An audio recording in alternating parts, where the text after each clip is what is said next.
ठीक है, फिर टाइम ओवर उधर ओवर हो जाएगा ना। ठीक है, माइक चलती है।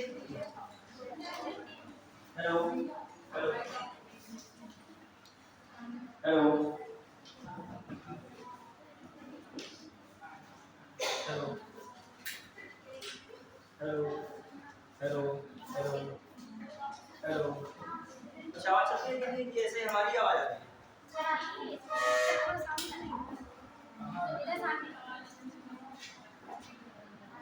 यहाँ हेलो हेलो नहीं आएगी यहाँ, देखो। हेलो आवाज आ रही है? सच तो नहीं आ रही होगी ना?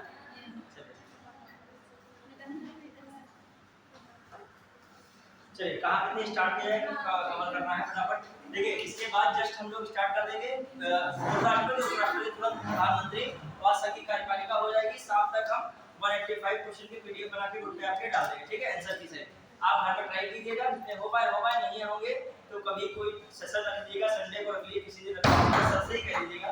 तो हम जो है 1 घंटा आधा घंटा नहीं बैच का टाइम होगा, हम निःशुल्क ये कार्य करें, कोई उसमें दिक्कत नहीं है, मतलब कोई लेक्चर का ही नहीं है। हम आधा घंटा ऐसे बिता सकते हैं, 1 घंटा इंस्टेंट अगर तुम चाहो। ठीक है, सर से कह दीजिएगा। मान लीजिए क्वेश्चन में कभी-कभी होता है बहुत प्रॉब्लम्स आती है, क्वेश्चन में कुछ लैंग्वेज का मैटर हो तो वहां पे हम समझा सकते हैं फटाफट।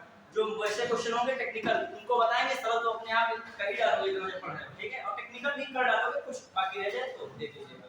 ठीक है, चलिए अब बाकी आप हमसे पूछ सकते हो, कोई भी क्वेश्चन में दिक्कत हो, जैसे कुछ स्टूडेंट ने पूछा था सब में क्या है, ये सब चीजें हैं, तो टाइम हम बाद में मिलेगा, सब चीज वो भी बताएंगे। अभी लेक्चर का चल रहा है होगा कि टॉपिक बहुत बड़ा है। ठीक है, देखिए फिर भी हम कुछ बच्चों ने जब कोई चीज पूछी, जिन्होंने कॉग्निटिव फेडरलिज्म पूछा था, तो हमें टाइम था, तुरंत हमने जो है उसको क्लास के बाद ही बता दिया। जैसे ग्रेन लास्टी ने जब कोई भी ऐसी चीज पूछे, कोई अर्धसंघात्मक किसी स्टूडेंट ने मुझसे पूछा था, तो केसी हियर ने उसको अर्धसंघात्मक कहा है, भारतीय संघवाद को समझाया था मैंने। अब याद नहीं रहता कौन स्टूडेंट क्या पूछता है, जो भी पूछता है हम बता देते हैं फिलहाल के लिए। अब क्लास में जो सबको पूरा टाइम दे दिया जाए, सबको कहा जाए कि 10-10 मिनट संतुष्टि सबको दी जाए, तो 5-6 स्टूडेंट निपट पाएंगे हमारे हिसाब से, काफी छूट जाएगा। हाँ आइए स्टार्ट कर रहे हैं। कहाँ पे थे हम लोग? राष्ट्रपति कौन सा विधायी हो चुकी थी, लेकिन विधायी का थोड़ा बचा था आर्टिकल 80, आर्टिकल 80। इसमें स्टॉपर लगना चाहिए, वरना ये हवा में बार-बार खुले रहने दो, बंद खुला रहने दो, हवा तो आ रही है। ठीक है, तीसरी क्लास में खुला नहीं था क्या? अभी वो गर्मी हमको यहाँ बीच में पंखा है नहीं। ठीक है, हाँ देखिए आर्टिकल जो 80 है, ध्यान दीजिएगा। राज्यसभा जो थोड़ा सा फटाफट कीजिएगा, राज्यसभा के 12 सदस्यों को राष्ट्रपति द्वारा मनोनीत किया जाता है। राष्ट्रपति द्वारा क्या कहता है? मनोनीत किया जाता है। समझ रहे हो? कितने सदस्यों को मनोनीत किया जाता है? 12 सदस्य। ये बताओगे आप, ये कहां से लिया गया है? 12 सदस्यों को मनोनीत कहां से लिया गया है? आयरलैंड से। कहां से लिया गया है? आयरलैंड से। कुछ बच्चों में इंप्रूवमेंट अब तेजी से दिख रहा है। ठीक है, जो पहले नहीं पढ़ रहे थे, अब बहुत तेजी से आप सुधार आ रहा है। ये सुधार जो मौलिक कर्तव्य था कि नहीं था? सुधार की भावना का विकास करें। ठीक है, हाँ देखिए तो ये भी बात हो गया। अब ध्यान दीजिएगा आर्टिकल 331, आर्टिकल 331। हाँ आर्टिकल 331 में क्या है, फटाक से बताइए मुझे, बहुत इंपॉर्टेंट है। आर्टिकल 331 और आर्टिकल 333। देखिए इसमें क्या कहा गया था, राज्य जो है लोकसभा में एंग्लो इंडियन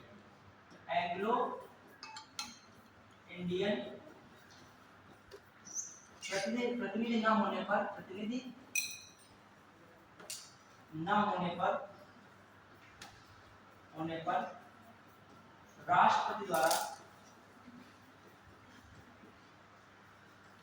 राष्ट्रपति द्वारा 2 एंग्लो इंडियन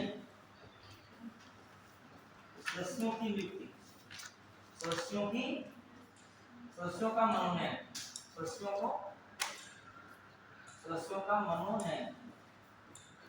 देखो मैं फिर पूरा लिख रहा हूँ कि मतलब जो आर्टिकल 331 क्या कह रहा था, लोकसभा में एंग्लो इंडियन प्रतिनिधि न होने पर राष्ट्रपति द्वारा 2 एंग्लो इंडियन सदस्यों का क्या मनोनयन मतलब राष्ट्रपति 2 आंध्र भारतीयों को लोकसभा में मनोनीत कर सकता था, अब नहीं। ठीक है, व्यवस्था थी कौन से आर्टिकल में? 331 में। लेकिन क्या है मामला, क्या अब आइए क्या है मामला, 104वां संविधान, एक और इसमें भी दिखेगा, विधानसभा में राज्यपाल द्वारा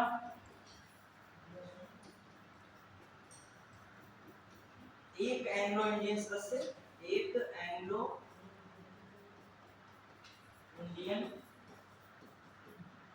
सदस्य को मनोनीत करना,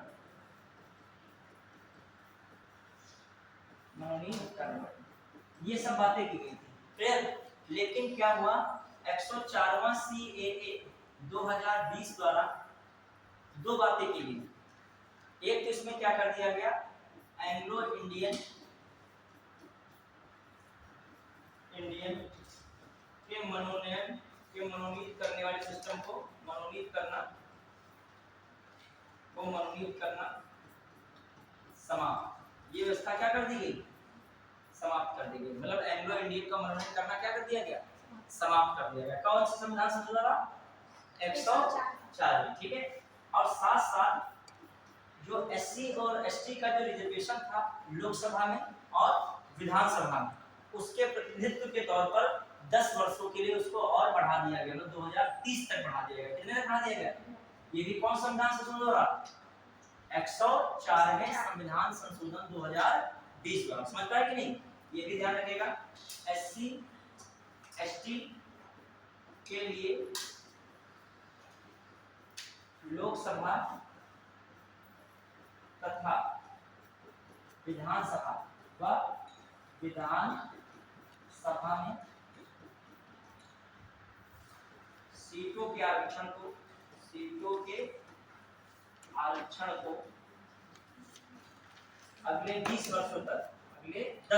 अगले 10 वर्षों तक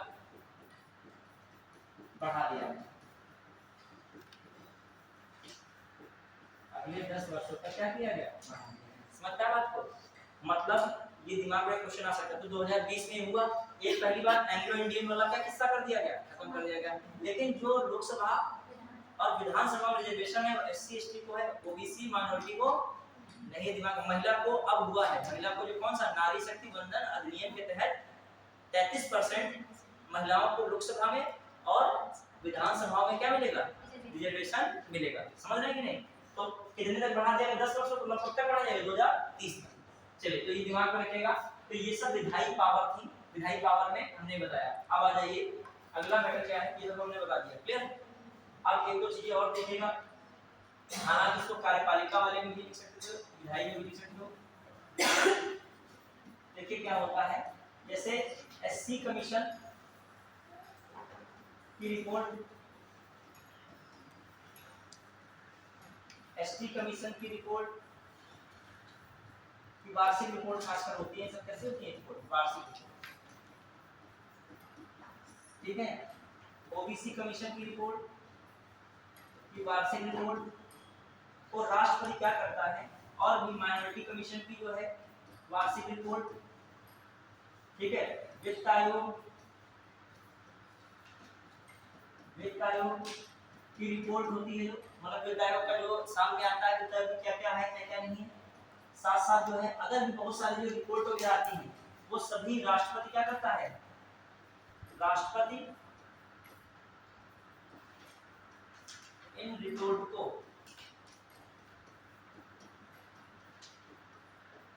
संसद में प्रस्तुत करवाता है,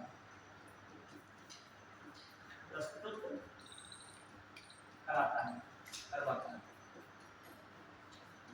ठीक है। इन रिपोर्ट को कौन प्रस्तुत कराता है, राष्ट्रपति, ठीक है। तो ये कार्य राष्ट्रपति में है, ठीक है, बढ़िया।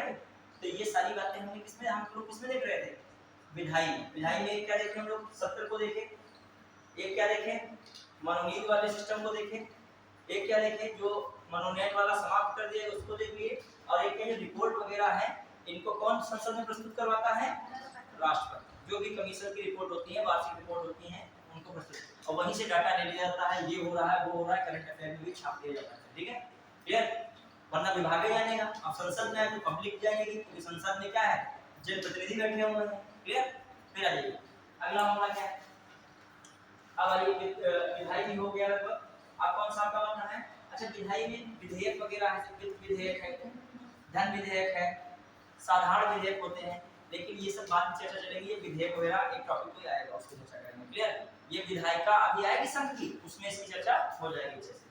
अब आइए, अगला कौन है? न्यायिक शक्ति। थोड़ा देखिएगा न्यायिक शक्ति, न्यायिक शक्ति।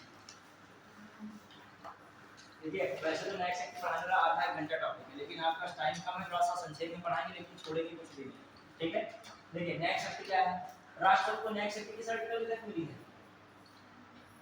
72 के तहत। अच्छा, एंग्लो इंडियन में वर्ड बोल रहा था सर, पिछली बार किसी स्टूडेंट ने पूछा। ठीक है, हालांकि जब पूछा बहुत कम जाता है, क्योंकि एंग्लो इंडियन का मतलब ही नहीं रह गया है। वैसे एंग्लो इंडियन को परिभाषित आर्टिकल 366 में किया गया था। एंग्लो इंडियन को किसमें परिभाषित किया गया था? 366 में। फिर एंग्लो इंडियन का मतलब क्या था? एंग्लो इंडियन का मतलब क्या था कि महिला जो है, महिला पक्ष से हो क्या हो, महिला पक्ष भारतीय हो, लेकिन पुरुष पक्ष क्या हो, यूरोपीय हो। क्या हो? और लेकिन ये जरूर शर्तें हैं, लेकिन होना क्या चाहिए, भारत का नागरिक होना क्या चाहिए। उन्हें क्या कहा गया है? Anglo Indian. मतलब सिंपल, पति पत्नी है, पति पत्नी में जो पति है यूरोपीय है, पत्नी है क्या है, इंडियन है। या आगे चल के जो लड़का है वो यूरोपीय कुल से आया हुआ है, मतलब पितृ कुल जो है उसका कौन सा, यूरोपीय वाला है। और लड़की है वो कौन से कुल से चल रही है, मातृ कुल से। मातृ कुल का मतलब इंडियन से। तो ये जो बनेगा जोड़ा वो कैसा होगा, एंग्लो इंडियन। ठीक है, और इनसे संतान भी होगी, क्या होगी, एंग्लो इंडियन। समझ पा रहे हैं एंग्लो इंडियन का मतलब। और ये किसमें परिभाषित किया गया है? 366। क्लियर? इसका ये तात्पर्य कहते ही नहीं कि भारत का नागरिक नहीं है, भारत का नागरिक है। ठीक है, वो भारत का नागरिक है। फिर न्यायिक शक्ति के मामले में क्या है 72 में। अच्छा, न्यायिक शक्ति से क्या तात्पर्य है? लोकतंत्र के लिए न्याय बहुत आवश्यक है कि नहीं? कितनी भी आप व्यवस्थाएं बना लो, यदि न्याय नहीं है तो सारी व्यवस्थाएं क्या है, फेल है। घर में भी न्याय की आवश्यकता है। 4 लड़के हैं, 100 बीघे खेती है, किसी को दे दिया, 50 बीघे किसी में बांट दिया, कितने साथ बांट दोगे? 17 दिया, 51, 17.5, 17 के हिसाब से बांट दिया। तो बताओ, न्याय नहीं है तो क्या वो परिवार चल पाएगा? जीवन भर के लिए अंदर अंदर लड़ाई, भले ऊपर से प्यार से बोल रहे हो, लेकिन अंदर अंदर कला क्या रहेगी, अभी नहीं चलेगी, आगे पीढ़ियों तक चलेगी। और शायद पीढ़ी में कोई अग्रेसिव हो तो कुछ ज्यादा ही मामला बिगड़ जाए। तो वहां पर क्या नहीं है, माता पिता ने क्या नहीं किया, न्याय नहीं किया। तो न्याय बिना कुछ भी नहीं हो सकता। अब आई भारत के लोकतंत्र में न्याय का मामला कैसे, व्यवस्थाएं कितनी भी बना दी जाए, लेकिन कहीं ना कहीं पारदर्शिता पे क्वेश्चन उठता रहता है। तो उसको स्पष्ट करने के लिए क्या जरूरी हो जाता है, न्याय। अब आइए न्यायपालिका में, जो भारत में सबसे ज्यादा न्यायिक शक्ति किसको दे दी गई, राष्ट्रपति को दे दी गई। कैसे? राष्ट्रपति चाहे दंडादेश हो, मतलब कोई भी दंड का आदेश दिया गया, चाहे राष्ट्रपति द्वारा आपको, मतलब चाहे आपको कोई भी दंडादेश, मतलब किसी जज ने सुना दिया इतनी साल की सजा है। फिर दूसरी बात, आप चाहे कैदी हो, उस समय आप क्या हो, बंदीकरण में हो। बंदीकरण का मतलब कैद में। राष्ट्रपति चाहे तो आपको दंडादेश और बंदीकरण से क्या कर सकता है, मुक्त कर सकता है। वो मतलब माफी की शक्ति उसके पास है। तो ये वाली जो शक्ति है, सबसे पहली शक्ति कौन है, क्षमा वाली। ये जो मैंने कहा है ना, किससे मुक्ति मिल जाए, दंडादेश व बंदीकरण, बंदीकरण से मुक्त। ये मुक्त कर देते हैं किसमें, माफ वाले। किसी प्रकार का अपराध हो, ऐसी स्थिति में राष्ट्रपति क्या कर सकते हैं, माफ कर सकते हैं। लेकिन ये पूछी नहीं जाती है, पूछी जो आती है अगली वाली पूछी जाती है। तो अब आती है लघुकरण। ये तो पार्डन होता है, क्षमा करना पार्डन, ठीक है। फिर लघुकरण, कम्यूटेशन, लघुकरण कम्यूटेशन, कम्यूटेशन, लघुकरण। अब आइए, लघुकरण सबसे इंपॉर्टेंट है। ये क्या होता है, सजा कम करना। लघुकरण क्या होता है, कम्यूटेशन क्या होता है, सजा की प्रकृति में कमी करना, सजा की प्रकृति को क्या करना, कम करना। अब हमने कहा प्रकृति को कम करने के लिए क्या हो रहा है, मतलब यदि मृत्युदंड है, यदि आपको सेंटेंस वाली सजा दी गई, मृत्युदंड वाली सजा दी गई है, तो इसको किसमें बदला सकता है? कठोर कारावास में। किसमें बदला सकता है?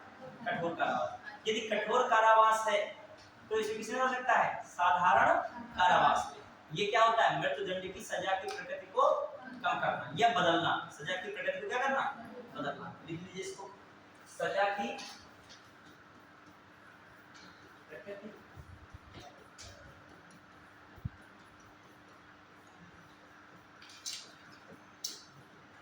को बदलना। ठीक है, सजा की प्रकृति को बदलना। अब इस सजा की प्रकृति को बदलने में क्या है? मृत्युदंड से कठोर कारावास। फिर दूसरा क्या है? कठोर कारावास से साधारण कारावास। ये सब क्या है? प्रकृति में क्या करना? बदलाव करना। समझ पाए? तो इस तरीके से कठोर कारावास से साधारण कारावास, मृत्युदंड से कठोर कारावास जैसी सजा की प्रकृति में बदलाव परिहार के अंतर्गत आता है। ये गलत सेंटेंस ही नहीं, इसमें अंतर्गत आता है लघुकरण। अब आइए अगला, अगली क्या होती है न्याय में? परिहार। क्या होता है? परिहार। रेमिशन कहते हैं इसे। क्या कहते हैं? रेमिशन। बताइए रेमिशन में क्या होता है? परिहार में, रेमिशन में क्या होता है? बताइए इसका मीनिंग है। इसकी मीनिंग कुछ है ही नहीं। पर देखिए कॉन्स्टिट्यूशन में वर्ड बड़े जटिल आते हैं, तो बहुत सरल हम लिखा रहे हैं। जब आप कभी इंग्लिश उसकी देखिए कोर्ट के डिसीजन की, जिनकी इंग्लिश अच्छी होगी कंफ्यूज जाते हैं, इतना खतरनाक हो। हिंदी जो शुद्ध देख लो तो और खतरनाक मिलेगी। अभी संसन सो अभी संसन जानने पर क्या पढ़ें क्या छोड़ें, सम्यक सम्यक बात आ जाएगा। ठीक है, देखिए परिहार में क्या है मामला? परिहार में सजा की अवधि में कमी करना। सजा की अवधि में कमी। जैसे 10 वर्ष है, उसे कितना कर देना? 2 वर्ष कर दिया। समझे कि नहीं? वो है प्रकृति बदलना, और ये क्या है? सजा की अवधि में कमी करना। क्लियर? बढ़िया। चलिए अब आ जाइए, अगला जो है न्याय में क्या आता है? विराम। क्या आता है? विराम।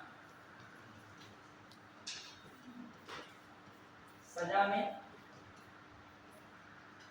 कुछ विशेष परिस्थितियों में, कुछ विशेष परिस्थितियों में सजा में कमी करना।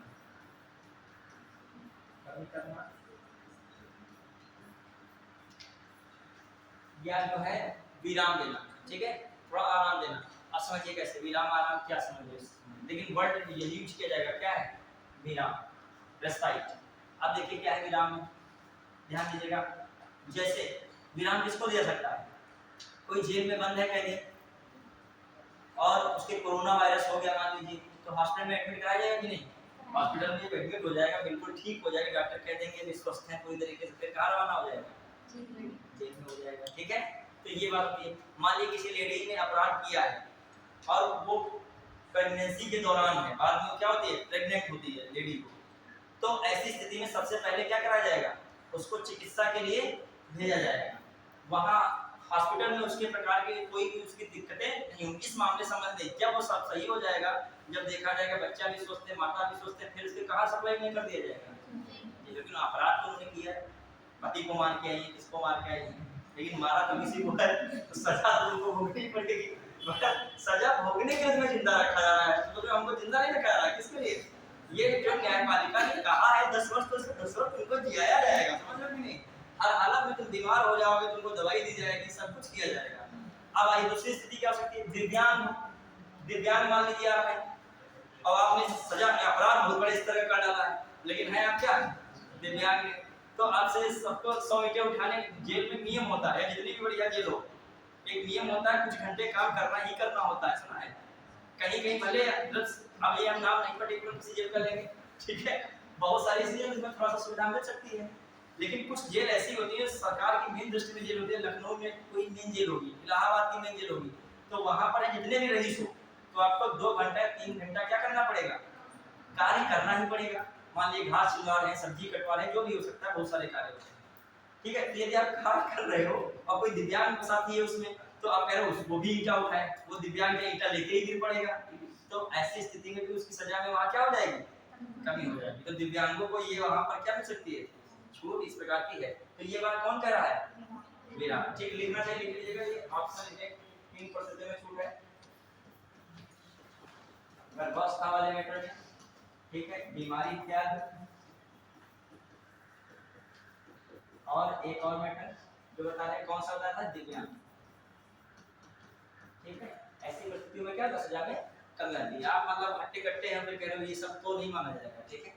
फिर आ जाइए विराम के बाद क्या है, अगला देखिएगा, अगला होता है क्या, प्रविलंबन। कौन सा वर्ड, प्रविलंबन, ठीक है।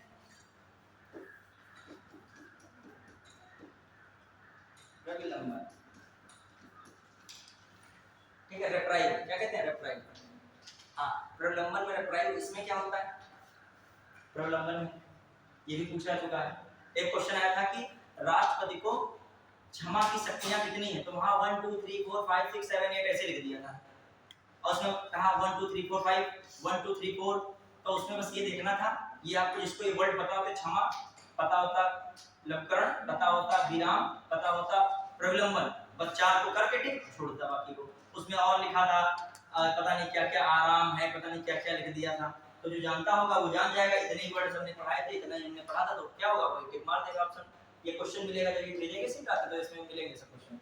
अब देखिए प्रविलंबन में क्या है, इसमें क्या होता है, सजा में अस्थायी रूप से रोक लगती है, सजा में अस्थायी रूप से रोक, विशेषकर कौन सजा में अस्थायी रूप से रोक लगती है, मृत्युदंड के मामले में। किसमें लगती है, मान लीजिए आपको मृत्युदंड की सजा सुनाई गई, सपोज समझना, सुनाई ना जाए किसी, कोई ऐसा अपराधी ना करो, आप देश में बहुत बड़ा योगदान नहीं कर रहे हो, तो देश के लिए कोई बहुत बड़ा गलत कार्य भी मत करो, ठीक है।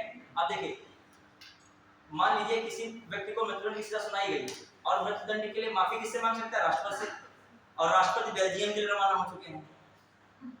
अरे वो तो आपके थोड़ी बैठेंगे, बात तो एक कार्य होगा, कौन सी यात्रा, फ्रांस यात्रा पे चले गए, पुरस्कार वहां किसी को दे रहे हैं या ले रहे हैं पुरस्कार, ठीक है।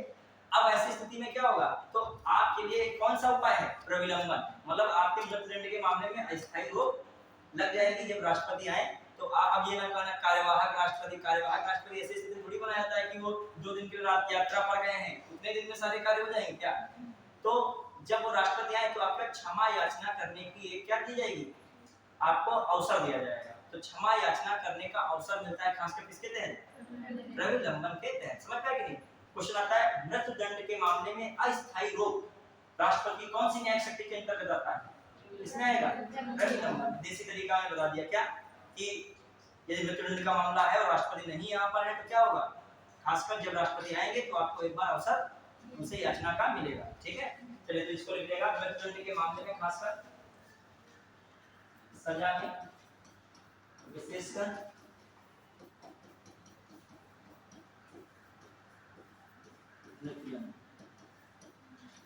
ठीक है, सजा के मामले, सजा में अस्थायी हो,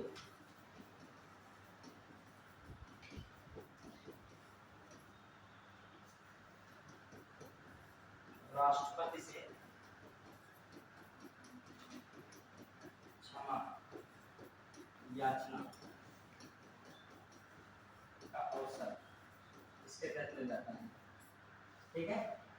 हाँ समझ पाए कि नहीं। तो ये आपकी क्या हो गई न्यायिक शक्तियां, बढ़िया है। मैंने फिर से बोल रहा हूँ, सजा में अस्थायी रोक, विशेषकर जरूरी है कौन है, मृत्युदंड, किसमें विशेषकर मृत्युदंड। और फिर क्या होगा, राष्ट्रपति से क्षमा याचना का क्या मिल सकता है, इससे अवसर मिल सकता है। अब राष्ट्रपति के वेद पर निर्भर करेगा आपको क्षमा करे या ना करे, क्लियर, बढ़िया। चलिए अगला जो है, तो न्यायिक शक्ति के ऊपर एक दो और न्यायिक शक्ति लिखिएगा, सैन्य न्यायालय द्वारा, सैन्य न्यायालय द्वारा दी गई सजा को भी राष्ट्रपति क्या कर सकता है, माफ कर सकता है। समझ पाए कि नहीं?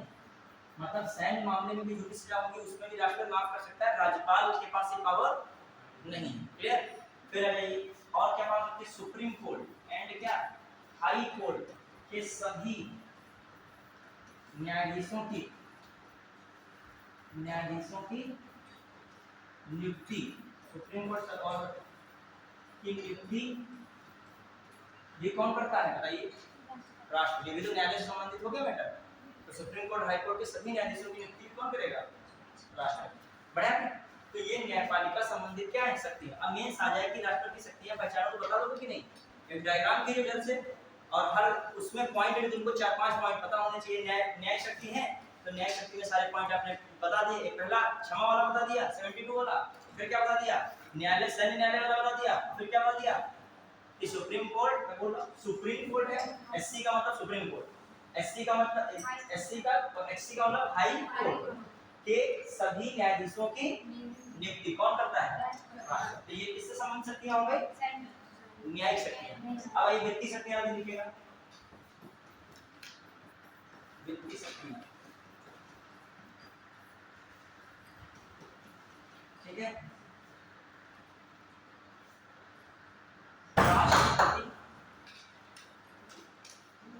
राष्ट्रपति की पूर्व सिफारिश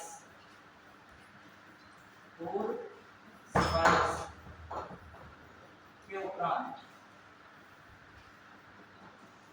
धन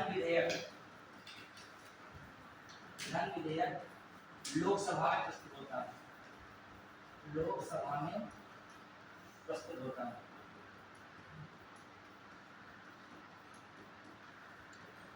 ठीक है। राष्ट्रपति की पूर्व सिफारिश के उपरांत धन विधेयक लोकसभा में क्या होता है? प्रस्तुत होता है। क्लियर? दिमाग में रखेगा। क्वेश्चन आता है कौन सा विधेयक है जो राष्ट्रपति की पूर्व सिफारिश के बिना लोकसभा में प्रस्तुत नहीं हो सकता है, तो कौन लगाओ बेटे? धन विधेयक। धन विधेयक को इंग्लिश में कहते हैं मनी बिल, लेकिन कभी कभी धन विधेयक की जगह लगा देता है वित्त विधेयक। तो धन विधेयक भी किसके अंतर्गत आता है? वित्त विधेयक। इसको भी ठीक मान सकते हैं जो ऑप्शन नहीं दिया है। समझ पाए क्वेश्चन को? मतलब धन विधेयक जब भी लोकसभा में प्रस्तुत किया जाएगा तो उससे पहले किसकी अनुमति आवश्यक होगी? राष्ट्रपति। ठीक है, बढ़िया है। फिर ये किससे संबंधित है? वित्तीय शक्ति। जो अनुदान की मांग होती है उसमें भी राष्ट्रपति की मंजूरी आवश्यक होती है। ठीक है, राष्ट्रपति की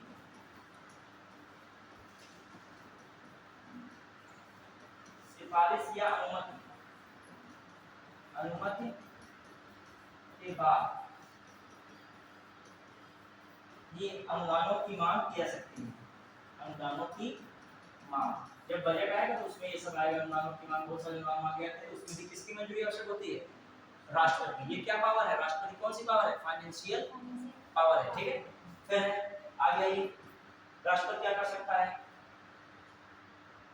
प्रत्येक 5 वर्ष पर वित्त आयोग का गठन करता है जो राज्य और केंद्र के बीच राजस्व का बंटवारा करता है। समझ पाए? मतलब केंद्र और राज्य के बीच राजस्व का बंटवारा करने के लिए प्रत्येक 5 वर्ष पर राष्ट्रपति किसका गठन करता है? वित्त आयोग का। देखो इस लाइन को अपने आप में बोल रहा हूं, केंद्र और राज्य के बीच राजस्व बंटवारे के लिए केंद्र और राज्य के बीच, केंद्र और राज्य के बीच राजस्व बंटवारे के लिए, राजस्व बंटवारे के लिए राष्ट्रपति प्रत्येक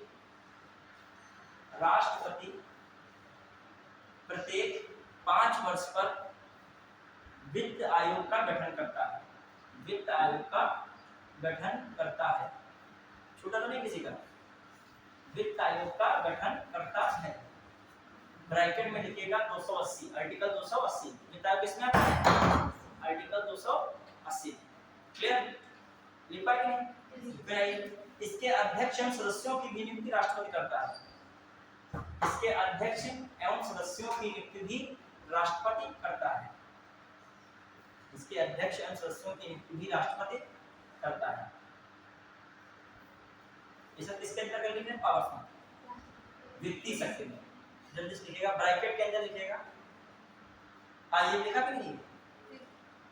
बढ़ा के अब लिखिएगा ब्रैकेट में लिखो 1 + 4 1 + 4 1 + 4 का समझ पाए क्या है 1 + 4 एक अध्यक्ष 4 सदस्य समझ पाए कि नहीं ये ईसीएस में ये क्वेश्चन आया था ये भी ऐसा शायद याद होगा किसी ने पेपर दिया हो 22 वाला या 23 वाला उसमें दिमाग में लगा 4 है कि 5 है कि 6 है अभी पता बहुत छोटी छोटी पूछे बोले एक सेंटेंस सरल होगा एक सेंटेंस ट्रिकी होगा दोनों सेंटेंस कठिन हो सकते हैं फिर आ जाइए हाँ ये होगा कि नहीं पता दिया सेंटेंस दिया है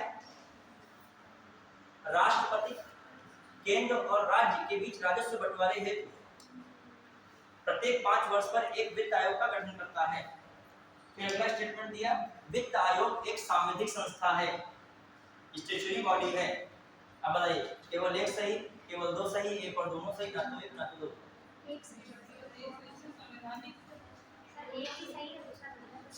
केवल एक सही ठीक है आप कुछ स्टूडेंट जो है अच्छा बता रहे हैं ठीक है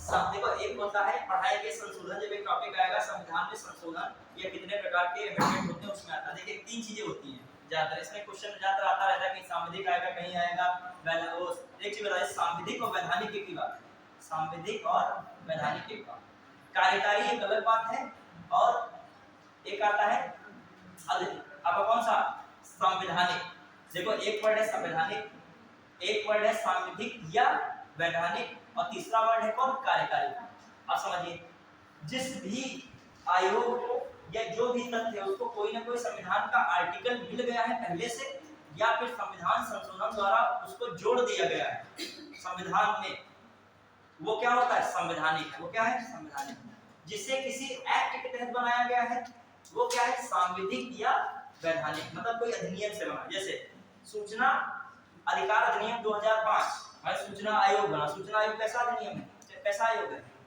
सांविधिक या वैधानिक आयोग समझ पाए जैसे अल्पसंख्यक आयोग 1992 अधिनियम से बना तो ये कैसा आयोग है सांविधिक या वैधानिक समझ पाए अब मैं वित्त आयोग कह रहा हूँ इसको कौन सा आर्टिकल मिला है 280 मतलब ये किस आर्टिकल के अंतर्गत आ रहा है 280 तो ये कैसा आयोग हो गया संवैधानिक कैसा हो गया ये बात कर रहा हूँ ठीक और कार्यकारी मनोरावत मान जाने क्या है कार्यकारी का मतलब प्रधानमंत्री की कैबिनेट क्योंकि प्रधानमंत्री कैबिनेट का हेड होता है तो कैबिनेट के कोई प्रस्ताव द्वारा कोई आयोग बना दिया जाए या कोई बॉडी बना दी जाए निकाय बना दिया जाए तो उसे क्या कहेंगे कार्यकारी जैसे नीति आयोग नीति आयोग क्या है प्रधानमंत्री के जो है कैबिनेट द्वारा प्रस्ताव को पारित करके क्या बनाया गया आयोग बनाया गया ना कोई अधिनियम है ना कोई संविधान में संशोधन है ना संविधान में जुड़ा है वैसे आयोग क्या कहलाते हैं कार्यकारी आयोग कभी कभी छांटने को आता है कौन से आयोग किस प्रकार के चलिए ये भी हो गया अब एक लाइन और लिखिएगा ये तो हो गया राष्ट्रपति आकस्मिक निधि राष्ट्रपति का आकस्मिक निधि पर नियंत्रण ये भी किसकी बात कर रहा है देखिए राष्ट्रपति का आकस्मिक निधि पर नियंत्रण राष्ट्रपति का आकस्मिक निधि पर नियंत्रण आकस्मिक निधि को कहते हैं कॉन्टिजेंसी फंड क्या कहते हैं कॉन्टिजेंसी फंड आकस्मिक निधि पर नियंत्रण आकस्मिक निधि पर नियंत्रण राष्ट्रपति का आकस्मिक निधि पर नियंत्रण कॉन्टिजेंसी फंड ठीक है अब मतलब क्या है जैसे कुछ अमाउंट है 5-6 करोड़ रुपया मान लीजिए वो राष्ट्रपति के पास हर टाइम में कभी किसी से बाढ़ से कोई पीड़ित है कोई प्रकार की समस्या बीमारी से पीड़ित है तो राष्ट्रपति अपने आकस्मिक निधि से क्या दे सकता है उसको सहायता दे सकता है क्योंकि उस पर किसका नियंत्रण है ब्रैकेट में लिखिए 267 पूछा गया है क्वेश्चन जल्दी के एग्जाम में 22 से 23 नहीं जो 3-4 साल में जहाँ पूछेगा मैं जो लाइन आती है कि बताता जाऊंगा आकस्मिक निधि लिखेगा आर्टिकल 267 आर्टिकल 267 पूछा गया था लिखता है कि नहीं आर्टिकल 267 267 फिर आइए अब एक और कहीं अलग से लिख लीजिएगा अलग से उसमें मत लिखेगा व्यक्ति में लिखेगा दूसरी कौन निधि होती है बहुत फेमस संचित निधि वो किस आर्टिकल में है 266 लिख लिए कहीं आर्टिकल जो है मैं लिखा संचित निधि यही पूछा गया 266 पूछा गया मैंने 267 लगा दिया संचित निधि कंसोलिडेटेड फंड ऑफ इंडिया संचित निधि लिखा इसके ब्रैकेट में लिख लेगा 266 266 क्लियर इस पर लिखेगा कहीं आगे लाइन लगा के संसद का नियंत्रण इस पर किसका नियंत्रण है इसमें पैसा निकलेगा संसद से पास होना पड़ेगा संसद का नियंत्रण हो गया इसको अलग रखिएगा, ये वित्तीय शक्ति में राष्ट्रपति की नहीं, ये अलग चीज है। ये विधायी शक्ति में आ जाएगा, किसमें ये उसमें आएगा, राज्य संघ की विधायिका, इसमें पट जाएगा संघ की विधायिका। अब आइए, अब हो गया ये भी, अब कौन सी बची है, न्यायिक शक्ति सब हो गया। अब सैन्य शक्ति समझ लीजिए, ऐसे ही देख लिया। अब देखो सैन्य शक्ति, राष्ट्रपति तीनों सेनाओं का प्रमुख है।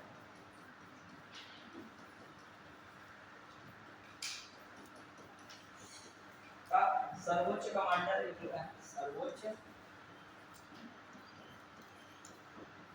कमांडर, ठीक है। तीनों सेनाओं, कौन सी सेना अपनी, जल, थल और वायु। कोई मुझे बताएगा जल सेना दिवस या नौसेना दिवस कब मनाया जाता है? नौसेना दिवस कब मनाया जाता है?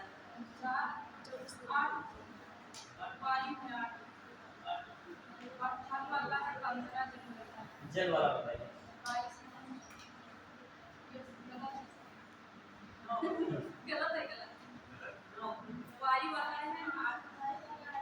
जल वाला बताइए, नौसेना बताइए पीछे।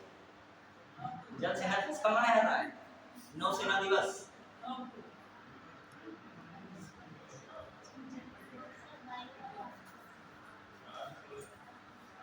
क्या लिखा है?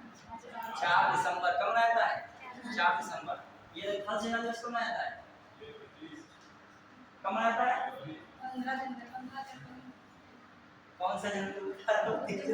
शहीद दिवस होता है, ठीक है, कोई बात नहीं। शहीद दिवस का संबंध जो थल से किससे लगाया, थल सेना। चलिए आइए अगला, और ये कौन, वायुसेना दिवस। ये बर्थडे की डेट याद रख लो, इसे जो तुम्हारे इष्ट मित्र हो उनके बर्थडे की क्या रखो यार डेट। अब कोई कहते इष्ट मित्र हो ही नहीं तो अपना ही समझ के याद रखो। ये कब होती है? 8 अक्टूबर। कब है? 8 अक्टूबर, तो याद रखिएगा। अब आगे पूछे थोड़ा सा इसमें, इस समय जल सेना प्रमुख कौन चल रहे हैं? नौसेना प्रमुख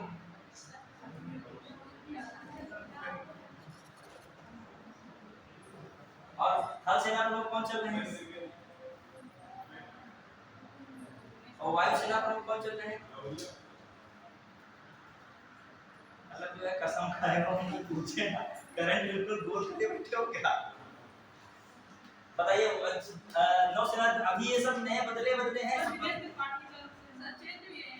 ये कौन है जल सेना नौसेना प्रमुख कौन है?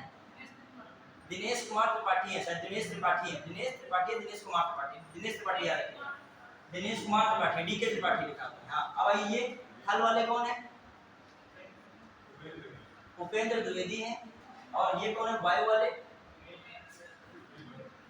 कौन है? कौन है? बी.आर. चौधरी है क्या? बी.आर. चौधरी, ठीक है। तो याद रखिएगा, थोड़ा सा दिमाग में रखिए, वहां पे उल्टा पलटा आ गया तो सेंटेंस चले। अब देखो एक चीज बताइए, क्या राष्ट्रपति तीनों सेनाओं का सर्वोच्च कमांडर है, ठीक है। क्या ये स्वतंत्र राष्ट्रपति अपना फैसला लेने के लिए? अब क्वेश्चन क्या है, देखिए, राष्ट्रपति तीनों सेनाओं का प्रमुख है, पहला सेंटेंस था। फिर क्या लिखा था? राष्ट्रपति पर तीनों सेनाओं के संबंध में विधायिका से स्वतंत्रता नहीं मिली है, विधायिका स्वतंत्रता नहीं मिली है। राष्ट्रपति तीनों सेनाओं का प्रमुख है। फिर क्या है? तीनों सेनाओं के संबंध में राष्ट्रपति का या राष्ट्रपति पर विधायिका का नियंत्रण नहीं है। ये बताइए, केवल एक सही है, केवल दो सही है, एक और दोनों सही, ना तो एक तो यही क्वेश्चन है। अभी इस तरीके का देखो, थोड़ा लैंग्वेज भले थोड़ा है, फिर हो जाए, मतलब यही निकल रहा है इसका। राष्ट्रपति तीनों सेनाओं का प्रमुख है। फिर मैं कह रहा हूं कि राष्ट्रपति पर सेना के संबंध में विधायिका का नियंत्रण नहीं है, या विधायिका से स्वतंत्र नहीं है।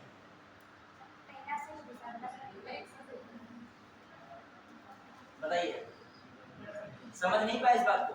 देखो वही लाइन है सेम, वही वाला देखो, हो लगता है छोटा, इस पे क्वेश्चन आया है। राष्ट्रपति तीनों सेनाओं का प्रमुख है। फिर मैं कह रहा हूं राष्ट्रपति का सेना के संबंध के मामले में ये विधायिका से स्वतंत्र नहीं है।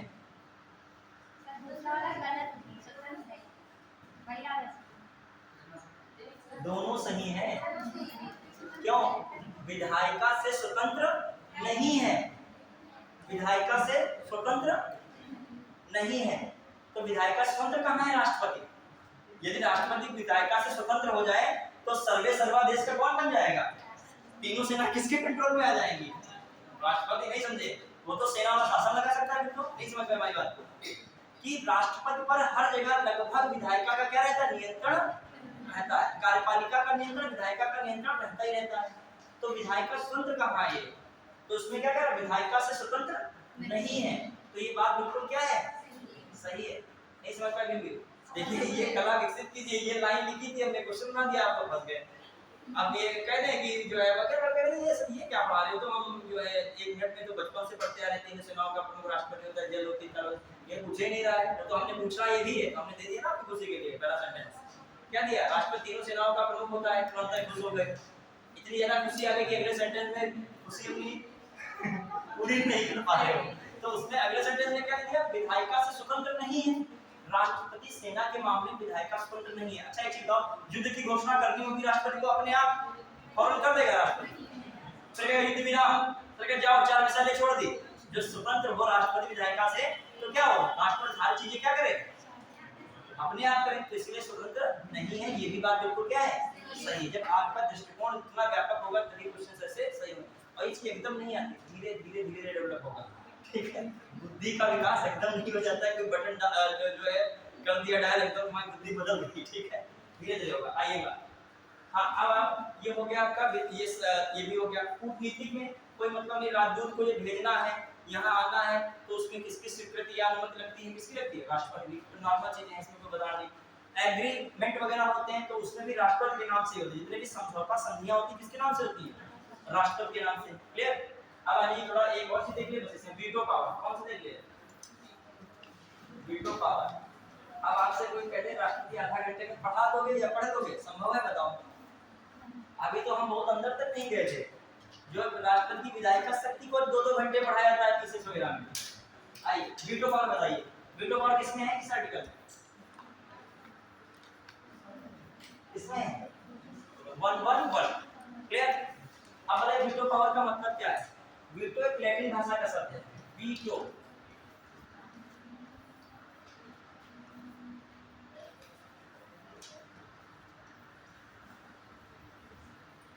ठीक है, फिर आइए जो वीटो पावर को हिंदी में देखें। हम कहें वीटो का मतलब क्या? देखो सर हिंदी में वीटो है, इंग्लिश में पूछे वीटो का वीटो। वीटो को कहते हैं हिंदी में निषेधाधिकार। क्या कहते हैं? निषेधाधिकार।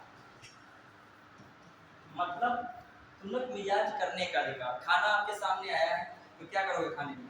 या उसे तुरंत लपक के खा लोगे, कहोगे ला ये जो है स्वीकार है आपका भोजन दिया हुआ। दूसरा क्या करोगे? उसे क्या करोगे?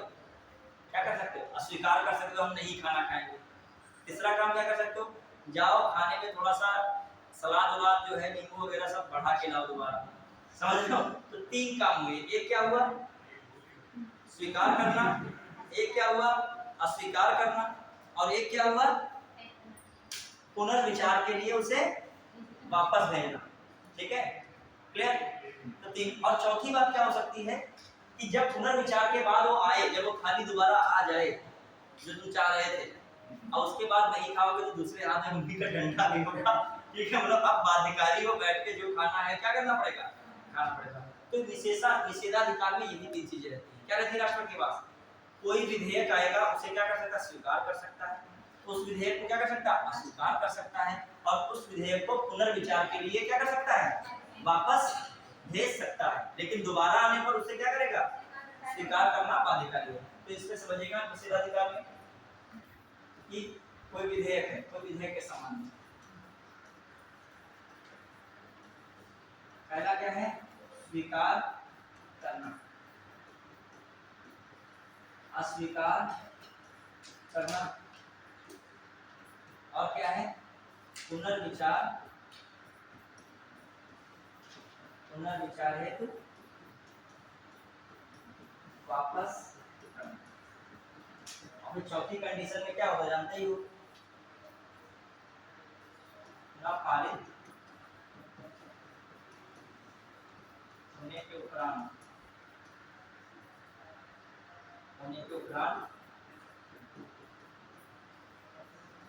उस प्रस्तुत विधेयक को स्वीकार करना। प्रस्तुत विधेयक को क्या करना? स्वीकार करना, स्वीकार करना क्या है, बाध्यकारी है। क्या है ये? ये मतलब ये सेकेंडरी मेन तो आपके पास तीन ही चीजें रहती हैं, ये मेन तीन चीजें क्या है? स्वीकार करना, स्वीकार करना, वापस करना। वापस करने का मतलब ये नहीं वापस है कर देना, मतलब क्या है? पुनर्विचार है तो वापस करना। कभी कभी वापस करना केवल लिख देता है स्टैंडर्ड बुक में। समझ लो, अब बढ़ रहे हैं आगे की। अब देश में अपने 3 वीटो पावर राष्ट्रपति के पास है। कौन कौन से वीटो है? एक एब्सोल्यूट वीटो है, एक सस्पेंसिव वीटो है, एक कौन सा आपका है? पॉकेट या जेबी वीटो है। बढ़िया है, सिंपल है। लिखा है कोई विधेयक है उसे क्या करना? स्वीकार करना। उसे क्या करना?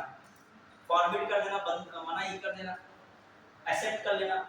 एक्सेप्ट करना, फॉरवर्ड करना और रिकंसीडर के लिए बैक कर देना, वापस करना। बढ़िया है, क्लियर। अब आइए अगला जो पॉइंट है, ध्यान दीजिएगा। इसमें जो है 3 वीटो लिखिएगा। एक कौन है? Absolute veto. और दूसरा कौन है? इंग्लिश में लिखेंगे अत्यांतिक वीटो कहते हैं। क्या कहते हैं? और कठिन है हिंदी इसकी। अत्यांतिक वीटो इसलिए इंग्लिश में हम लिख दे रहे हैं सस्पेंसिव वीटो। और तीसरा कौन है? Pocket veto.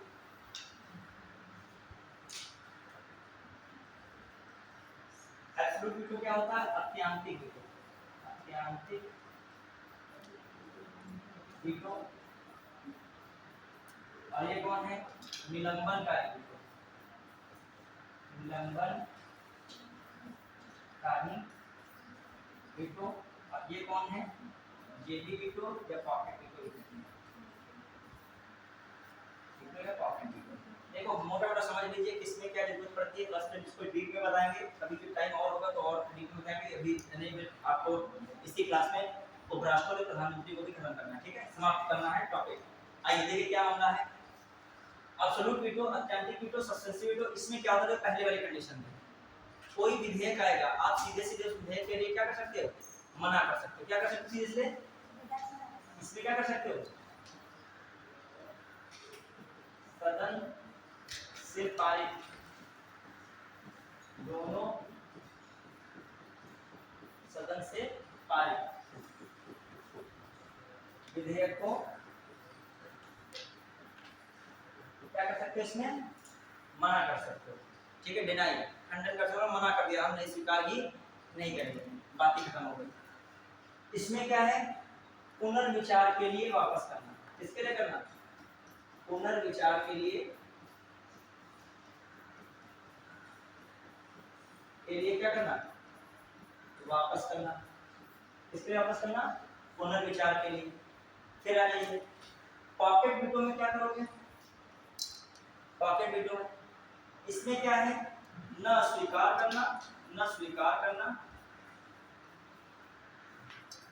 और न अस्वीकार करना।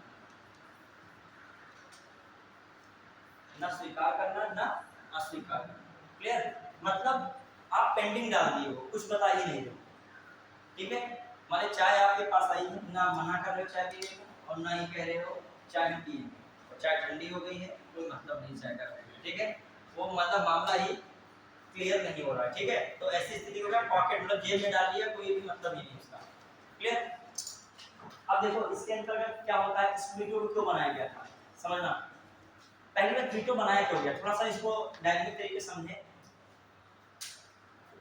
जैसे मान लीजिए संसद से लोकतांत्रिक मूल्यों में कोई गलती होके कोई ऐसा कानून पारित हो जाए दोनों सदनों से जो लोकतंत्र के लिए सही नहीं है, तो राष्ट्रपति भले ही नाममात्र का कार्यकारी प्रमुख है, लेकिन है तो कार्यकारी प्रमुख, तो राष्ट्र की जिम्मेदारी है कि ऐसे विधेयक को क्या कर सकता है?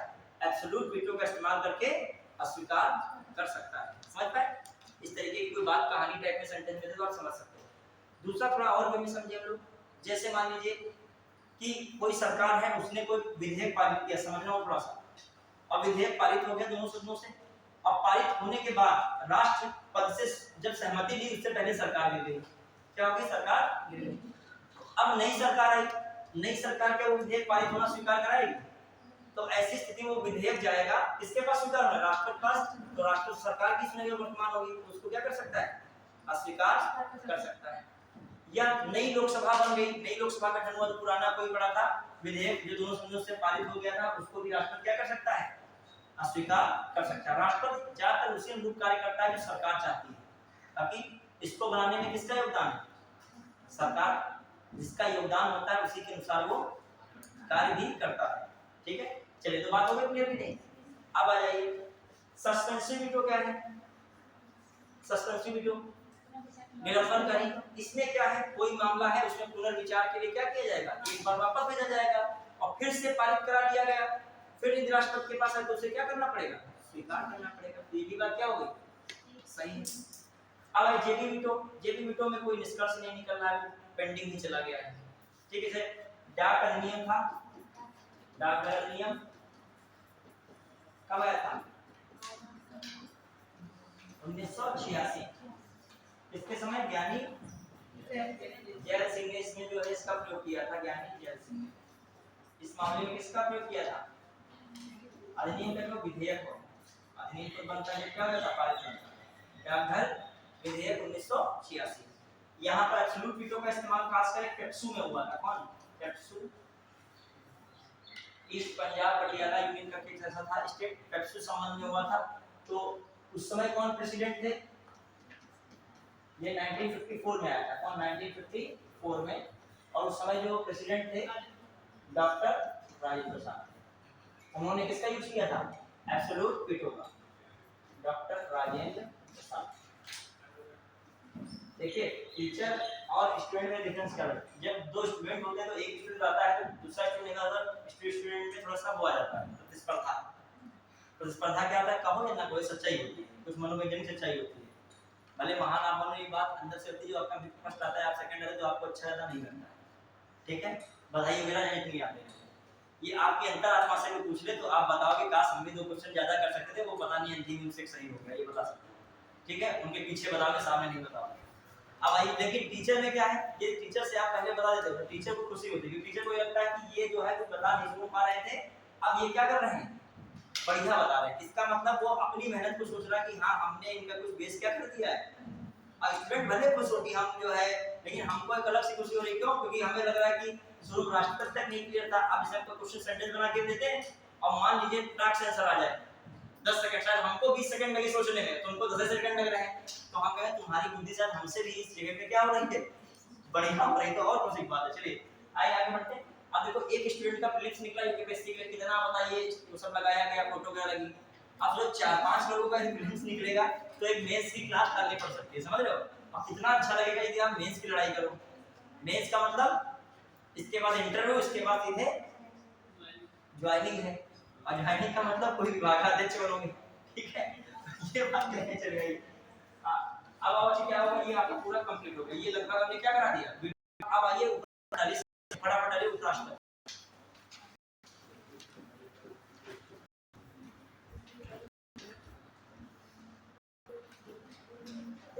हर अपनी जगह पे एक है ना, एक कहावत, हम एक मूवी देख रहे थे, मूवी से देख रहे हैं, बीच में ट्रेलर टाइप में डायलॉग देख रहे थे, सीखने को हर जगह मिल सकता है, ज्ञान कहीं भी हो लेकिन सही लिखना जरूरी होता है। उसमें एक लाइन था, हारने का डर और जीतने की उम्मीद के बीच समय होता है वो रोमांचक होता है, वो बहुत सच में अलग समय होता है। जैसे आप हारने का भी टेंशन है कि मतलब में जाते 50 लाख 10 लाख लोग बैठे, मतलब, और दूसरा है उसकी आपको एक उम्मीद लगी और पढ़ाई करें क्या हो सकते हैं, यहाँ क्वालीफाई हो सकते हैं। इसी के बीच में जो आशा वाला कोण है वही आपको क्या पढ़ाना है, और ये दोनों चीजें खत्म हो जाए तो व्यक्ति पढ़ेगा, वो मस्त होता रहेगा, सुस्त रहेगा।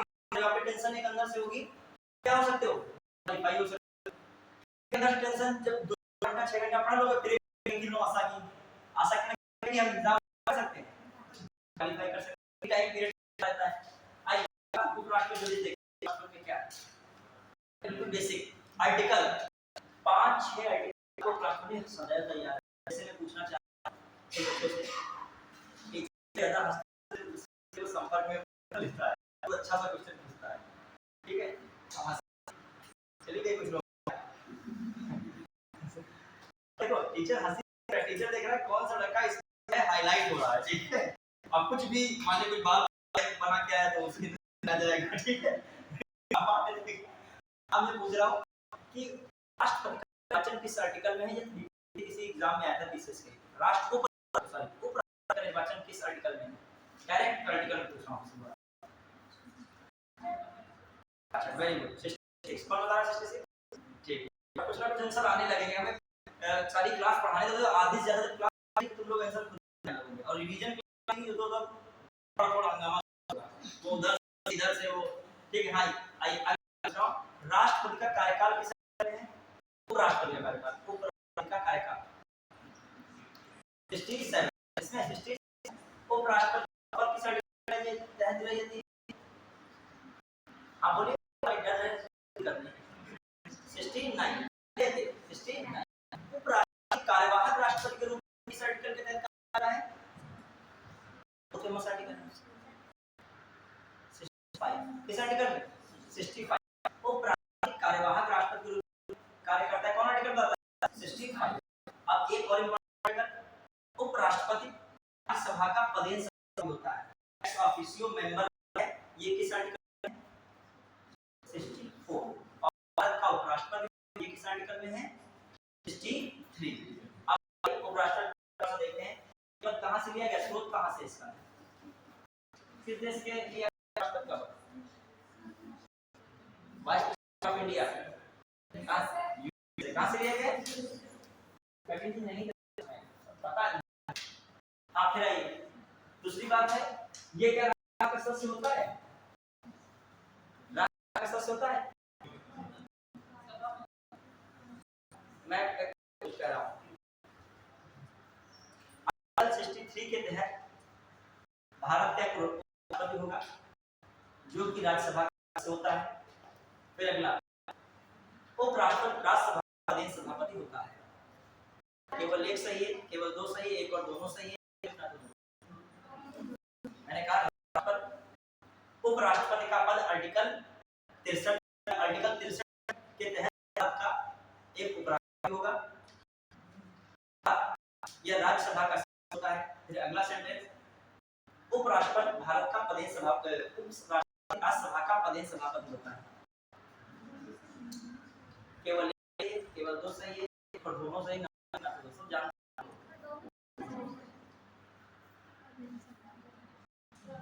केवल दो सही है। पहला सेंटेंस बोला उपराष्ट्रपति आर्टिकल, ये सब बनाया है क्वेश्चन, तब पढ़ना है। कला में बार-बार कहता हूं, करना है क्या है। अब यही रहे हो, क्वेश्चन बना दिया तो फंस रहे हो। अब तुमको इसमें किससे है?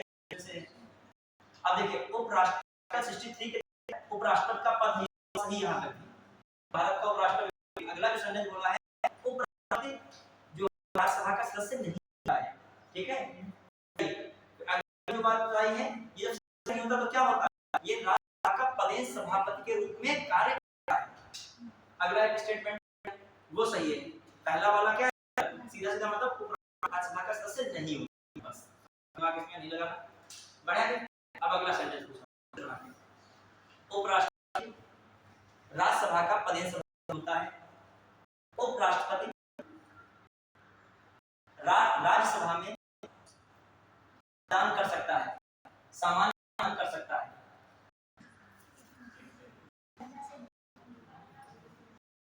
बताइए। फिर अगला क्वेश्चन मैंने कहा, उपराष्ट्रपति राज्यसभा का सभापति होता है। उपराष्ट्रपति राज्यसभा में कास्टिंग वोट देता है।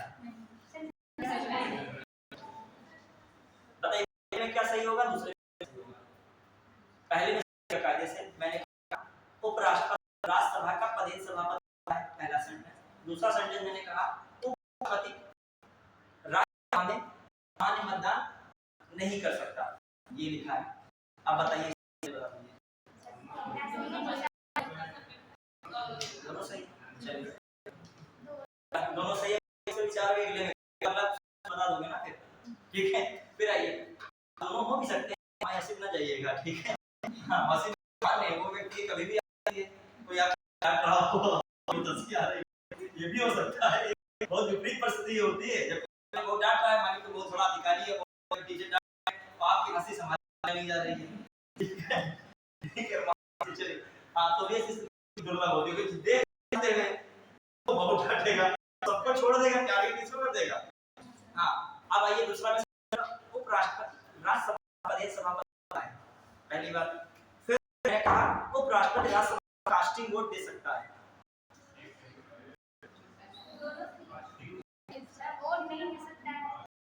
चलिए अब सही नहीं टेंशन ना लो पढ़ा खुद ही तुम इसका आंसर देखो। एक बात ये है कि आप राष्ट्रपति वाला पढ़ना चाहिए का मतलब ये निकल रहा है कि आप अपने भरोसा भी नहीं अभी पढ़ा यही दो क्वेश्चन है ठीक है तो बताना होगा। सिंपल है उपराष्ट्रपति राज्यसभा का सदस्य ही है तो सामान्य वोट कैसे दे सकते हैं जब सदस्य ही नहीं है तो सामान्य वोट कैसे।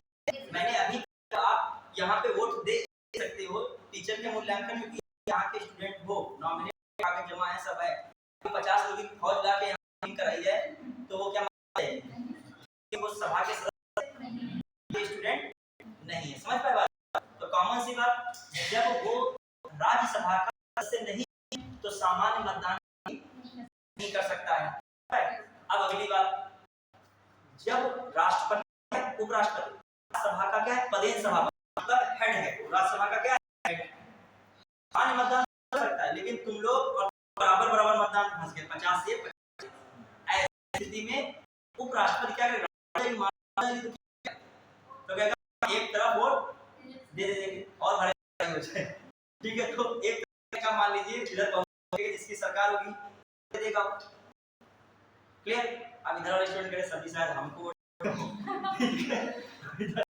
तो हम ऐसी स्थिति में कोई स्थिति नहीं होती किसी को भी हम वोट तो कास्टिंग वोट उसे कहते हैं निर्णायक वोट। कास्टिंग वोट इसे कहते हैं किसे कहते हैं निर्णायक वोट। निर्णायक वोट का मतलब बराबर स्थिति में चलिए उधर वो पार्टी क्या हो जाएगी जीत जाएगी। क्लियर पढ़े चल तो ये उपराष्ट्रपति तो इस वाले सेट वाले क्वेश्चन में एक सही था वाले में क्या है सही। अब ये उपराष्ट्रपति है लिखेगा बहुत हो गया क्वेश्चन थोड़ा समझो इसको। उपराष्ट्रपति सभा का प्रदेश सभा का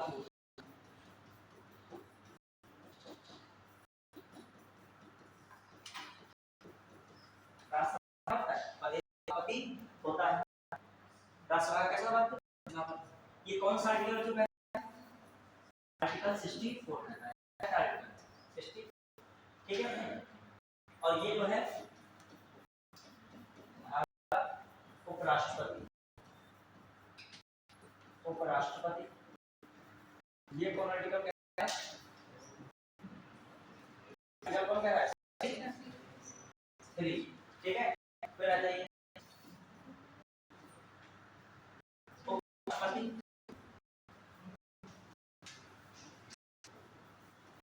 राज्यसभा का सदस्य नहीं होता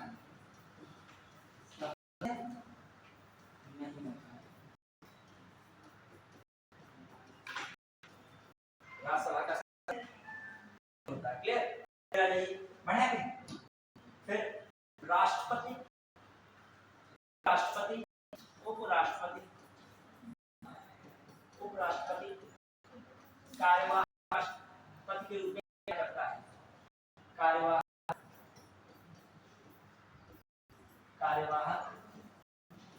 राष्ट्रपति प्रेसिडेंट के रूप में कार्य करता है। कार्यवाहक राष्ट्रपति में कार्य करता है ठीक है। राष्ट्रपति की उपस्थिति में राष्ट्रपति की अनुपस्थिति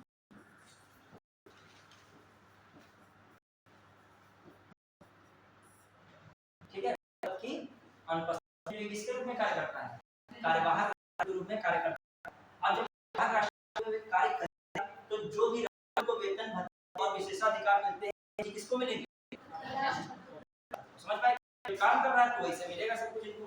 फिर आ जाइए ये किस आर्टिकल में है 65 ये पूछा बोला था 65 63 और 65 आ जाइए अगला पॉइंट क्या है राष्ट्रपति का निर्वाचन जो कौन सा 66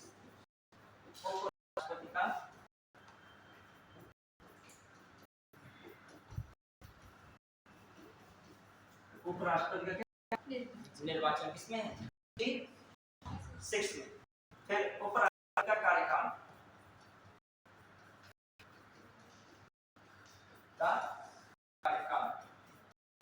किसमें है? 67 किसमें है? 67। फिर उपराष्ट्रपति का कार्यकाल 7। फिर है कार्यकाल होता है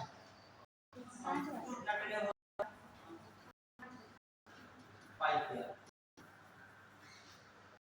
फिर है उपराष्ट्रपति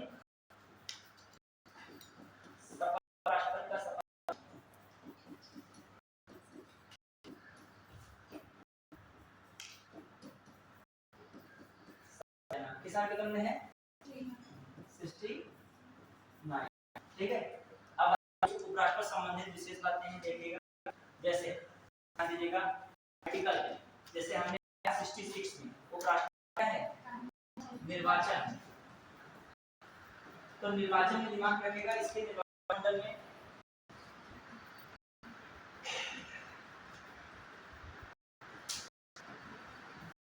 कौन कौन भाग ले रहा है? लोकसभा के सदस्य और राज्यसभा के सभी सदस्य। क्लियर? भारत में उपराष्ट्रपति चल रहे हैं, जगदीप धनखड़ है, इसमें को उनके लिख लीजिएगा।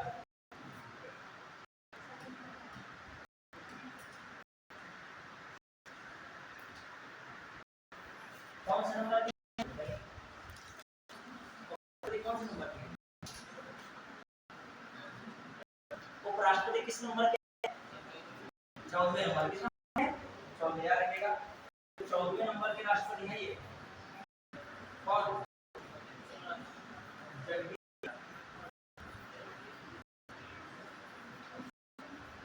धनखड़। अब ये कहां देते हैं? हाँ, अब हो गया। अब और उनके लोग सभी अब आइए इसमें विधानसभा के सदस्य काहे नहीं रखे? देखिए हाँ क्यों गया?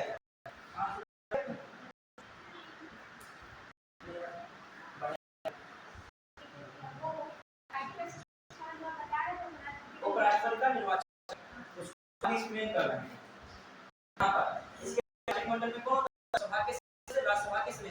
सुनिए, डॉक्टर बी.आर. अम्बेडकर ने उपराष्ट्रपति के निर्वाचन के संबंध में कहा था कि उपराष्ट्रपति चुनाव में राज्यों की विधानसभा के सदस्य भाग नहीं लेते, केवल संसद के दोनों सदनों से क्या लेते हैं? भाग लेते हैं, क्योंकि उनका मानना था कि जो राष्ट्रपति है उसके उपराष्ट्रपति कार्य नहीं करता है, वो तो तब करता है जब कार्यवाहक राष्ट्रपति, जब राष्ट्रपति सिर्फ एक कार्यवाहक राष्ट्रपति के रूप में लगता है। ये तो केवल किसके कार्य करते हैं? राज्यसभा के सभापति के रूप में कार्य करते हैं। तो राज्यसभा के सभापति के लिए देश का प्रतिनिधित्व करना कौन कार्य है? सही बात नहीं? ये सही बात। ये राज्यसभा का सभापति है, लोकसभा का अध्यक्ष, लोकसभा के अध्यक्ष के चुनाव के लिए क्या है? राज्यों की विधानसभाओं से उसके लिए क्या है? लोकसभा का अध्यक्ष है, वो कौन इसके लिए जिम्मेदार है? लोकसभा के जिम्मेदार है। तो इसलिए इनका चुनाव कहां तक सीमित रखा गया है? लोकसभा के सदस्यों से और राज्यसभा। कहने को उपराष्ट्रपति के कार्य कौन से हैं? राज्यसभा के लोकसभा होंगे को कहने को तुम उपराष्ट्रपति हम हैं, हम तो 510 वाले लोगों की कुर्सी पे बैठते हैं, तुम कहां बैठते हो? 245 वाले सदस्यों की के सभापति के रूप में बैठते हैं। कहने को उपराष्ट्रपति, लेकिन कार्य क्या करना पड़ता है? तो हम करते हैं वही कार्य है। आप करते हैं, बस एक ऑप्शन है कि बीमार हो जाए, छुट्टी ले जाए, या आकस्मिक उनका निधन हो जाए, त्याग पत्र दे दें, तो ऐसी स्थिति में राष्ट्र का जो सुख भोगने का काम मिलेगा कौन किसको मिलेगा? ठीक है, ये भी तो राष्ट्रपति जो है अपना किसको देंगे? अच्छा ये कौन करता है? कौन निर्वाचन?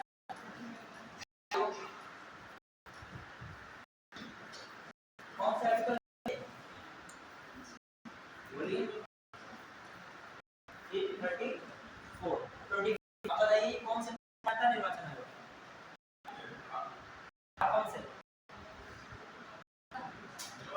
हाँ, भाग किसका था? श्योर है? हाँ, भाग में किसका है? भाग 15 ठीक है, सही है। सही है। 8 दिमाग रखो, बढ़िया। चलिए मामला कहिए उपराष्ट्रपति के विषय में हो गया। उपराष्ट्रपति में और उपराष्ट्रपति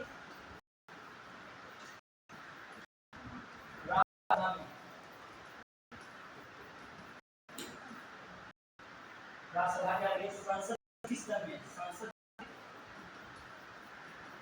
किसी सदन में राज्यसभा संसद में ये किस प्रकार करते हैं?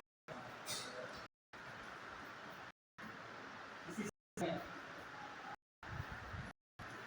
मतदान नहीं कर सकता।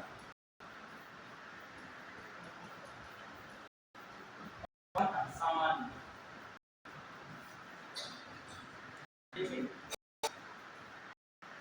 राज्यसभा में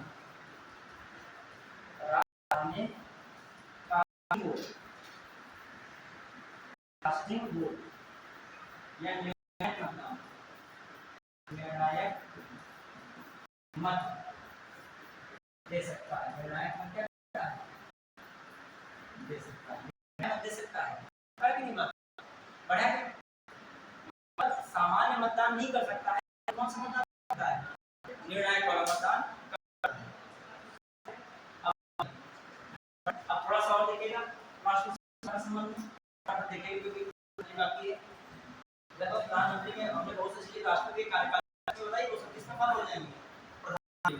अब आइए क्वेश्चन संबंध में देखिएगा कौन राष्ट्रपति क्या मामला है ग्रुप पे देख लीजिएगा।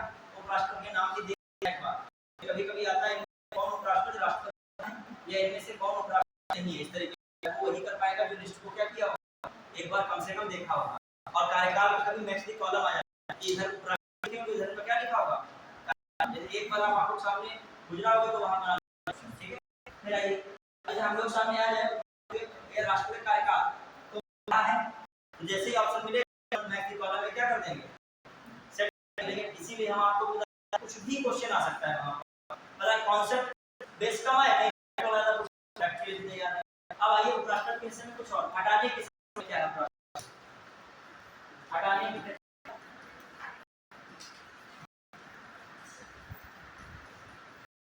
शुरुआत होती है हटाने की प्रक्रिया राज्यसभा राज्यसभा से हटाने की प्रक्रिया प्रारंभ होती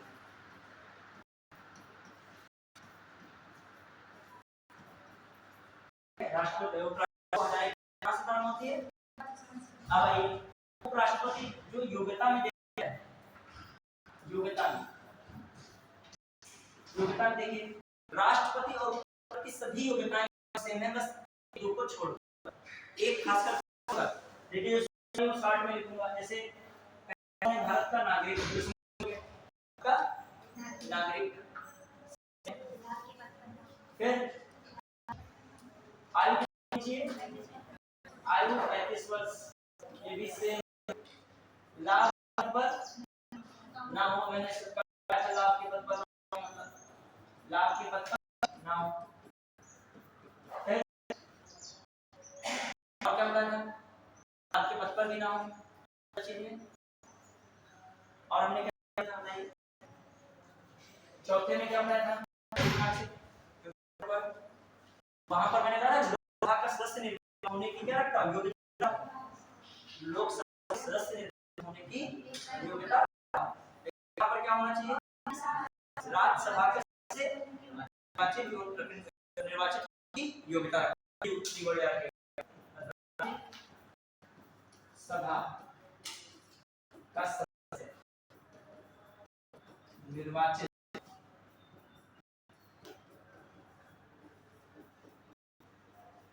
होने की योग्यता समझ पाए कि नहीं? कौन सी राज्यसभा का सदस्य निर्वाचन की रखता है। तो ये आपको किस रखना है, उपराष्ट्रपति के लिए रखना है। और उपराष्ट्रपति को हटाने के लिए नियोग प्रक्रिया का वर्ड यूज नहीं करना है। प्रक्रिया केवल किसके लिए यूज की जा रही है, राष्ट्रपति। क्लियर? बढ़िया। तो ये राष्ट्र के विषय, उपराष्ट्रपति के विषय में मेन ये थे। क्या था, निर्वाचन वो भी हो गया। क्या था, शपथ। शपथ कौन दिलाता है राष्ट्रपति को? राष्ट्रपति दिलाता है। कौन को शपथ दिलाता है? राष्ट्रपति। त्याग पत्र भी किसको देंगे? बढ़िया। ये आपने कौन सा टॉपिक कवर कर था? उपराष्ट्रपति। लगभग वही सब चीजें, थोड़ा थोड़ा चेंज होता रहता है। अब देखिए, क्षमा इनके कोई मैटर ही नहीं, वित्तीय कोई ऐसा मैटर नहीं, विधायी से मैटर नहीं। किसमें मैटर था? राष्ट्रपति में। किसमें था? राष्ट्रपति। क्लियर? बढ़िया है। देखो, पढ़ा होना बहुत जरूरी है। अब मैं कोई क्वेश्चन पूछूं, आपने 15-20 दिया, मान लिया आधा घंटा आपने को दे दिया, क्वेश्चन आगे तो कम से कम बोलेंगे। हम स्टेटमेंट पूछ रहा हूं, बताइएगा। आर्टिकल 66 उपराष्ट्रपति का चुनाव कराया जाता है। आर्टिकल 66 के तहत उपराष्ट्रपति का चुनाव निर्वाचन द्वारा कराया जाता है। सही सेंटेंस कराएगा। राष्ट्रपति की अनुपस्थिति में राष्ट्रपति कार्यवाहक राष्ट्र के रूप में करता है, लेकिन उसके भत्ते, उपलब्धियां, विशेषता उपराष्ट्रपति से ही रहती है। सही है? ये वाली बात क्या हो? गलत हो। क्लियर? फिर अगला पूछ रहा हूं, समझ पाए? ये बात को दिमाग में रखिए कि मतलब ये नहीं है कि वो कार्यवाहक राष्ट्रपति बदल दिए बातें। ले लीजिए। हाँ, मुझे अगला बताइए क्या मामला है? चलो पूछ रहा हूं। उपराष्ट्रपति राज्यसभा का अध्यक्ष होता है। उपराष्ट्रपति को निर्णायक देने का अधिकार नहीं है कि नहीं है? तो ये क्या होगा? सही। फिर आइए, उपराष्ट्रपति को हटाने की प्रक्रिया किसी भी सदन में की जा सकती है। उपराष्ट्रपति ग्रहण करने से 5 वर्ष तक अपने पद पर रहता है। पहला गलत, दूसरा क्या है? सही। मैंने कहा किसी सदन से हटाने के लिए आराम नहीं होती। उपराष्ट्रपति को कहां से हटाने के लिए? राष्ट्रपति। यही सब क्वेश्चन पूछता है। तो इसमें यूज होता है बहुमत, वो प्रभावी बहुमत यूज होता है। बहुत ज्यादा उठाने के लिए प्रभावी बहुमत। कौन सा बहुमत? प्रभावी। अब आ जाइए, प्रधानमंत्री डालेगा। कौन सा? प्रधानमंत्री। क्या अभी टाइम है? क्या नहीं है? 12:15 बजे क्लास स्टार्ट होती है। 12:15 जोड़िए, अभी 15 मिनट बाकी है। कम से कम 15 मिनट बाकी है। इसको कैसे प्रधानमंत्री को रुकवा दिए बेटा? हां, इसकी में 200 के स्ट्राइक रेट से मैच खेला है। अब थोड़ा देखिए, कोई दिक्कत नहीं। आपको जो है बताइए, 15 मिनट में मान क्वेश्चन आपको हाथ में मिल जाए, अब वो क्वेश्चन मान 15 डिधन मान लो गलत हो जाए तो आपका बेकार हो जाएगा। काश वो सही होता, पॉइंट नेगेटिव मार्क कट गया। क्या है, कौन सा जो है डॉलर में मार्केट डाउन हो जाए।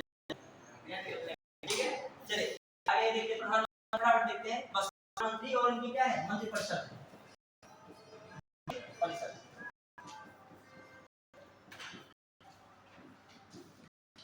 अब थोड़ा 3 लाइनें लिखिएगा फटाफट। मई 1969 से अगस्त 1969 के बीच, मई 1969 से अगस्त 1969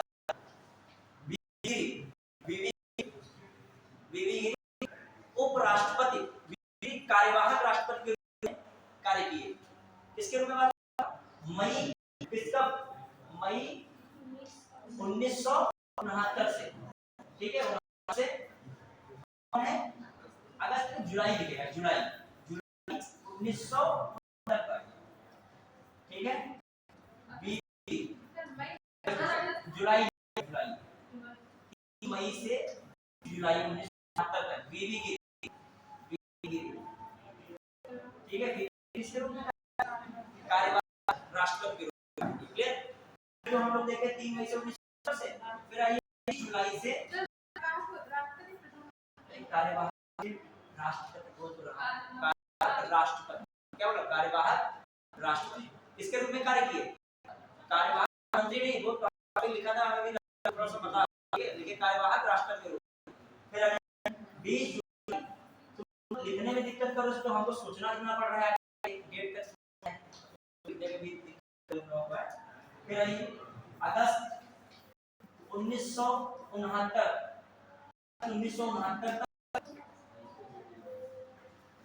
कौन रहा कार्यवाहक राष्ट्रपति के रूप में, हिदायतुल्लाह, एम हिदायतुल्लाह मोहम्मद हिदायतुल्लाह कार्यवाहक राष्ट्रपति के रूप में, कार्यवाहक के रूप में। भारत के पहले ऐसे राष्ट्रपति हैं जो सुप्रीम कोर्ट के क्या रहे थे, ये भी याद रखेगा। बढ़े फिर आपका जल्दी थोड़ा क्योंकि लास्ट में दोस्तों का 10 मिनट प्रधानमंत्री बाकी पड़ा है, थोड़ा सा समझा के लिए, ठीक है। आप कहीं करा रहे हैं नुकसान थोड़ी था, साइड इफेक्ट नहीं हो जाएगा, थोड़ा सा दर्द होने लगेगा, ठीक है। 6 घंटे सीखना पड़ेगा, दूंगा आप सोचिए लगातार लेता है किसी से लगातार एक संडे को छुट्टी मिलेगी, ऐसा शेड्यूल बना, ठीक है। जो है इसके बाद जो है 1970 में एक और कार्यवाहक बीडी जत्ती रहे। कौन रहे कार्यवाहक, बीडी कुछ रहे तो 1970 में निकलेगा बीडी जत्ती। कौन रहे बीडी, कौन तो याद रखिएगा अभी तक के 3 कार्यवाहक राष्ट्रपति रहे, बीबी गिरी रहे, दूसरे कौन रहे, हिदायतुल्लाह रहे, और कौन रहा है, जत्ती, ठीक है। आ जाएगा पूछे ना इसमें, और जल्दी लिखिएगा, हो गया। हाँ लिखिएगा बीबी गिरी, राष्ट्रपति बीबी गिरी के संबंध द्वितीय चक्र की मतगणना, डॉक्टर जो है क्या नाम है, बीबी गिरी के द्वितीय चक्र की मतगणना, द्वितीय चक्र की गणना, द्वितीय चक्र सेकंड राउंड, द्वितीय चक्र की किसके समय, बीबी गिरी, सुप्रीम कोर्ट में आ गया, ठीक है, बीबी। फिर आ जाइए नीलम रेड्डी, एक बार चुनाव हार गए लेकिन अगली बार निर्विरोध राष्ट्रपति बने, भारत के एकमात्र निर्विरोध राष्ट्रपति, भारत के मात्र देखिए जहां से छूटा भारत के एकमात्र निर्विरोध राष्ट्रपति, के एक निर्विरोध राष्ट्रपति निर्वाचित हुए, कौन है, लिखिएगा कौन है, नीलम संजीव रेड्डी, संजीव रेड्डी। अब आ जाइए मंत्री, ये सब हो गया कि नहीं, क्लियर। अब प्रधानमंत्री मामले में क्या है,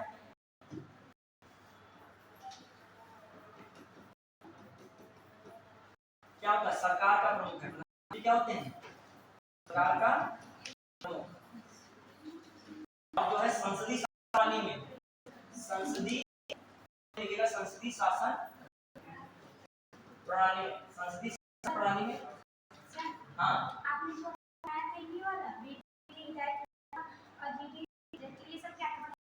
कार्यवाहक राष्ट्रपति हैं बच्चे, कार्यवाहक राष्ट्रपति प्रधानमंत्री क्या लिख दिया, सबका संविधान में जब लगातार संशोधन हो जाते हैं सुधार कर पा रहे, तो वो जीवन दस्तावेज है, तो जीवन तो कभी नहीं करता, कौन लगातार सुधार की भावना का विकास करेगा, बताइए कौन सा लगातार सुधार की भावना का विकास, मौलिक का पांच नहीं था, 6 दिन नहीं था,